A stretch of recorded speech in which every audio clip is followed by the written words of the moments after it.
تو اس کا کام اچھا چلتا تھا، یہ تاجر تھا، اپنا مال ادھر سے ادھر ادھر سے ادھر اس کا چلتا رہتا تھا، گودام بڑے بڑے بنے تھے، اور سب سے امیر اور سب سے بڑا تاجر یہی شخص تھا، نام عبداللہ تھا۔ اس کا ایک بیٹا تھا اور ایک بیوی تھی، تینوں خوشی خوشی رہا کرتے تھے اور اللہ کا شکر ادا کرتے تھے، نماز پنجگانہ ادا کرتے تھے، اور فجر کی نماز پڑھ کے دونوں باپ بیٹے چلے جایا کرتے تھے اپنے کام سے، جو کہ تجارت کا ان کا کام تھا۔ کچھ دن ایسا رہا کہ بہت بہتر طریقے سے سارے معاملات چلتے رہے، لیکن ایسا نہیں ہوتا ہے کہ سب دن ایک صحیح کام چلتا رہے اور ایک سے ہی معاملات چلتے رہیں۔ زندگی میں اتار چڑھاؤ، ہر کسی کی زندگی میں اتار چڑھاؤ آتے ہیں۔ تو اس کی جو اہلیہ تھی، اس کی جو بیوی تھی اس تاجر کی، وہ بہت پڑھی لکھی تھی، اور جو حساب کا کام ہوتا تھا وہ اس کی اہلیہ دیکھتی تھی، جو اکاؤنٹ وغیرہ کا اور جوڑ گھٹانے کا جو حساب رکھتی تھی وہ اس کی اہلیہ رکھتی تھی۔ اس کا دماغ بہت چلتا تھا۔ ایسے ہی چلتا رہا معاملہ، لیکن ایک دن وہ آیا کہ اس کی جو بیوی تھی وہ بیمار ہو گئی۔ بیوی کے بیمار ہوتے ہی اس کو بہت زیادہ نقصانات ہونے شروع ہو گئے۔ اب چونکہ اس کا جو بیٹا تھا یہ بھی پڑھا لکھا تھا، یہ بھی سمجھدار تھا، اور اپنی ماں سے اپنے باپ سے تجربے سیکھ چکا تھا کہ تجارت کیسے کی جاتی ہے اور حساب کیسے لکھا جاتا ہے، سب کچھ سیکھ چکا تھا۔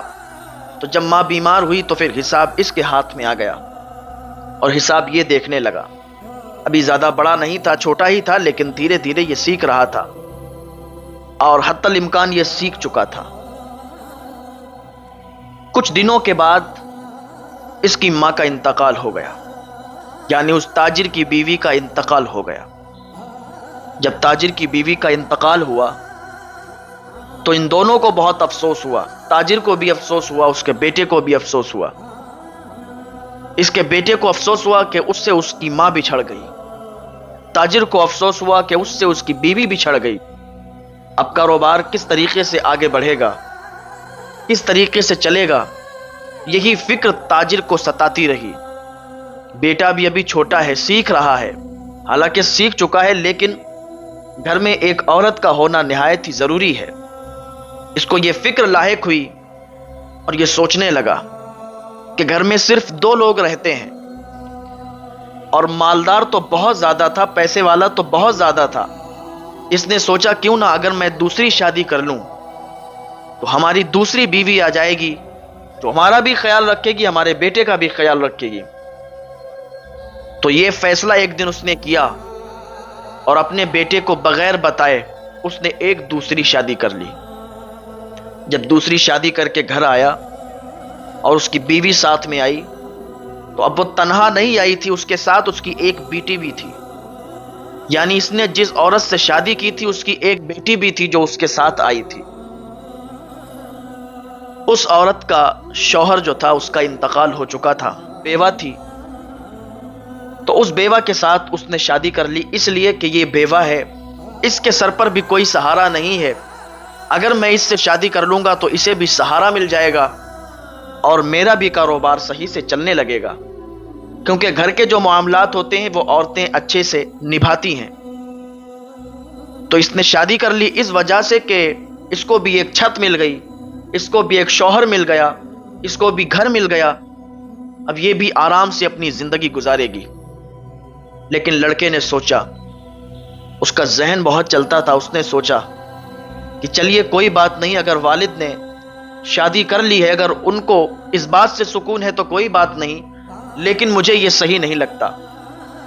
اس کے گھر پہ ایک کام کرتا تھا شخص، اس سے اس نے جا کے کہا، اس لڑکے نے، کہ ابا نے یہ جو قدم اٹھایا ہے مجھے لگتا ہے کہ یہ بہتر نہیں ہے، اس لیے کہ آج کے دور میں اکثر لوگ دولت کے پیچھے بھاگتے ہیں، اور ہمارے باپ کے پاس دولت کی کوئی کمی نہیں ہے، اور میں نے یہ بھی دیکھا ہے جب سے یہ شادی ہوئی ہے، جب سے میرے باپ نے دوسری شادی کی ہے، اور جب سے یہ خاتون گھر پہ آئی ہے، جب سے کچھ رویے تبدیل ہوتے جا رہے ہیں.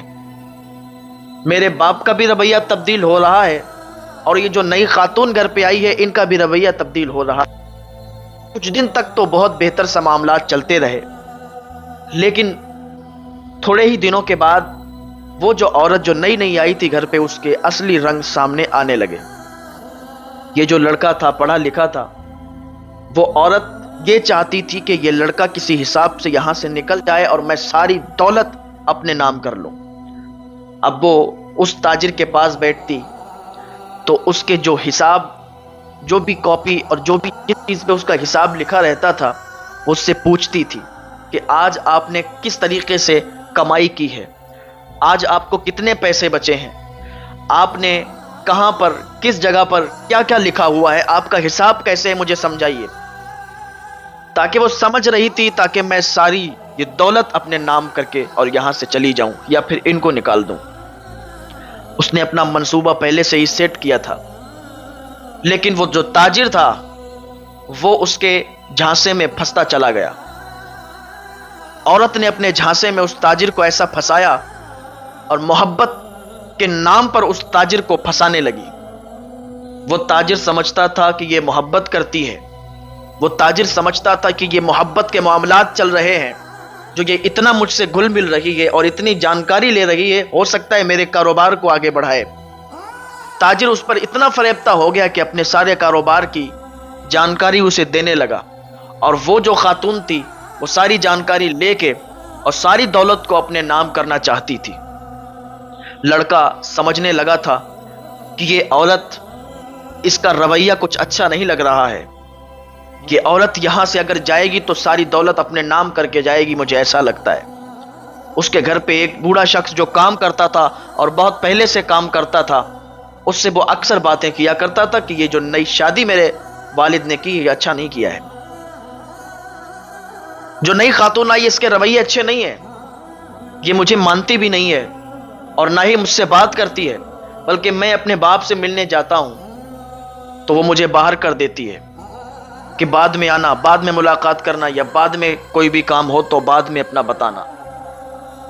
اور وہ لڑکا کہتا ہے کہ میرے باپ کو وہ کوئی ایسی چیز ملا کر دوائیوں میں دیتی تھی. اس لڑکے کے باپ جو دوائی کھاتے تھے اس دوائی میں وہ کچھ ملا کر دیتی تھی کہ وہ جلدی بیمار ہو جائے.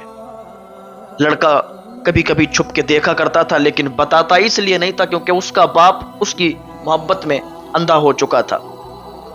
اگر بتا بھی دیتا تو اس کا باپ مانتا نہیں اور اس گھر پہ وہ ذلیل کر دیا جاتا اور اس گھر سے وہ عورت اسے نکلوا بھی سکتی تھی.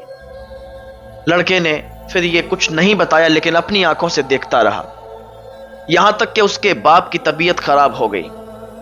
اس کے باپ کی اتنی طبیعت خراب ہوئی کہ حکیم آئے، حکیموں نے علاج کرنا شروع کر دیا.